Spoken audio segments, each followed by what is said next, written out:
If I said Josh Allen and the Bills are on upset alert against Denver, is that fact or fiction?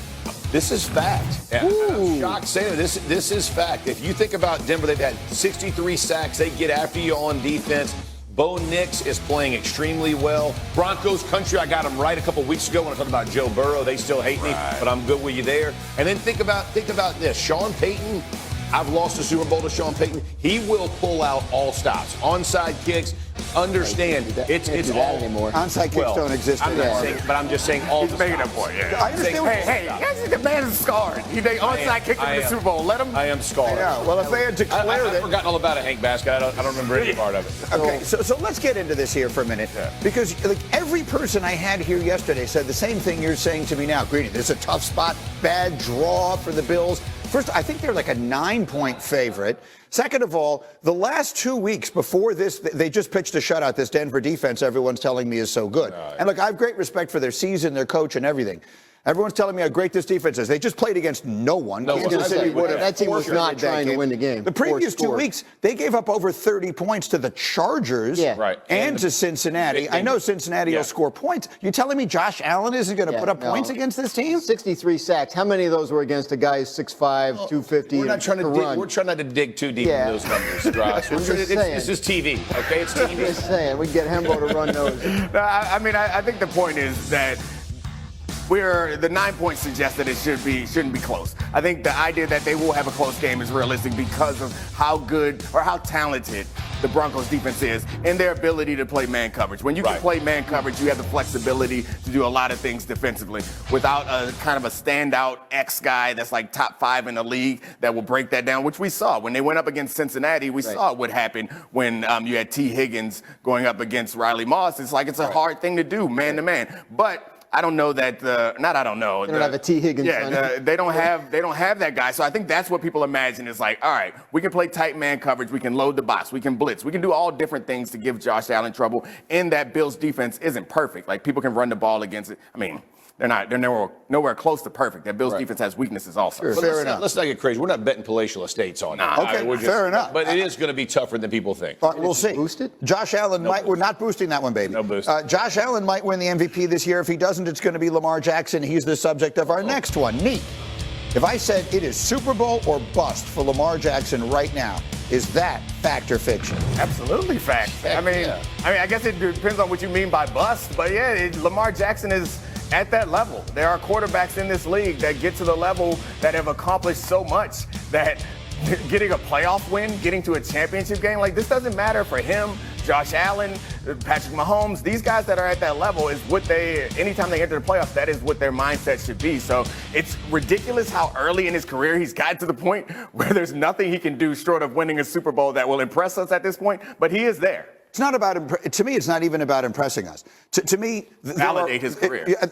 I think we can start putting him in a historical perspective if he wins one. That's what he's missing. Because Joe Burrow and Josh Allen, who are the other two contenders to the throne of being the great rival of Patrick Mahomes, if you add them together, they've won 0 MVPs. That's right. Now, Allen may win one this year, and that will change that. But Lamar Jackson is a 2-time league MVP. Yeah. He's put up numbers that we've literally never seen before. He's played the game in ways that we've literally never seen before, but we can't start putting him in the discussion with the great quarterbacks of all time until he, fair or unfair, till he does that. Yeah, and that's the one thing he's missing. This is the Peyton Manning argument, right? As you get so good in the regular season and you're so dominant, now they played obviously totally different, but the domination that he's had in regular seasons, but it matters. When you play, quarterbacks are going to be discussed based on titles, not just. So let me ask you, you're the perfect, because you were there for that. Yes. And I remember that. I mean, on Mike and Mike, we're having those conversations all the time. Peyton can't win the big one, all that kind of stuff. Like, they'll say all the right things. Peyton said all the right things. Lamar will say all the right things. Down deep inside, how much did that bother him when people would say that? Eats him up. There's no way you're a competitor and it doesn't eat you up. The good thing about Lamar Jackson, he doesn't shy away from it. You know, it's a different time media-wise. You know, Peyton had to kind of carry the flag of, oh, no, it's team game. But inside, it's eating you up. Lamar Jackson makes no mistake. I got to go win a Super Bowl. We're going to go win a Super Bowl. It's not about MVPs. I don't care about an MVP. I care about winning a Super Bowl because that's what matters. The interesting thing about those comparisons is very similar reasons why I think that they struggled, and we've had this conversation before. Yes. It's like in what the Colts used to do didn't always carry over to the playoffs because they didn't have the flexibility to do that. And I think that's been the truth for Lamar Jackson up until last year. Yeah. Last year was kind of the first year with the Monken offense, and then this year will be the second year in it. And you see how much better the offense is gotten. It's hard to come up with those excuses going forward, especially when he's had this is 3 legitimate shots, including this year. I think he's had 3 really good shots at winning a championship. I think there are plenty of reasons to believe this year's Ravens are better suited to win playoff games. We'll see how it happens. They were better coming from behind this year. Yep. They can beat you in a couple different ways, and his numbers this year are best of his career. We'll make sure Zay Flowers is healthy for them, too. Oh, yeah, he's got the best numbers of anybody's career. Don't talk about Derrick Henry, though. Well, and that's the big difference there, too. Now, the team they'll play in this opening round of the playoffs, of course, is the Steelers. So, Graziano, I'll come to you. With the way this team has fallen off a cliff, if someone said Russell Wilson needs to win this game to save his job, to be the quarterback next year, would that be fact or fiction? Oh, it's fact. I mean, look, there's nothing really compelling them to bring him back. He's there on a 1-year minimum salary deal. There was never any commitment beyond this year. And if what happens at the end is they fall apart because he started playing poorly, then they'll just go find whatever next year's Russell Wilson type solution is. He's in the mix. I think he's a guy that they've liked, but I don't think there's any sure thing to be back there at all, especially if they are one and done in the playoffs again. Well, and there's a lot on the line for the Steelers. So on Sunday NFL Countdown, when Shefty was running through the list of all the coaches that he thought would be fired and wouldn't be fired, I think underneath all of that got buried a fascinating thing he said about Mike Tomlin. Listen. I think that there are going to be teams out there that have watched the way that the Pittsburgh Steelers season has ended and wonder whether they should call the Steelers to see if they should inquire about whether the Steelers would be willing to move on from Mike Tomlin and move him to another organization. I don't think Pittsburgh will do that. That has not been what they've been about, and there's no indication that they would. But I do think there are teams wondering whether they should lob in a call just to see if they could stir Pittsburgh's interest.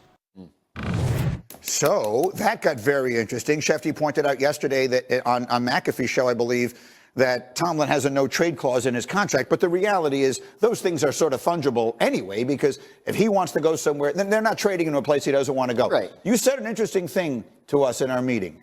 If somehow Mike Tomlin were to become available, oh my gosh, what would happen? Well, the teams would fire. I mean, like all of a sudden, like Brian Daboll's probably not safe, right? Like it's Shane Steichen. Like this is a solution that immediately jumps to the front of the line. Like, I know there are complaints in Pittsburgh about how the lack of playoff success.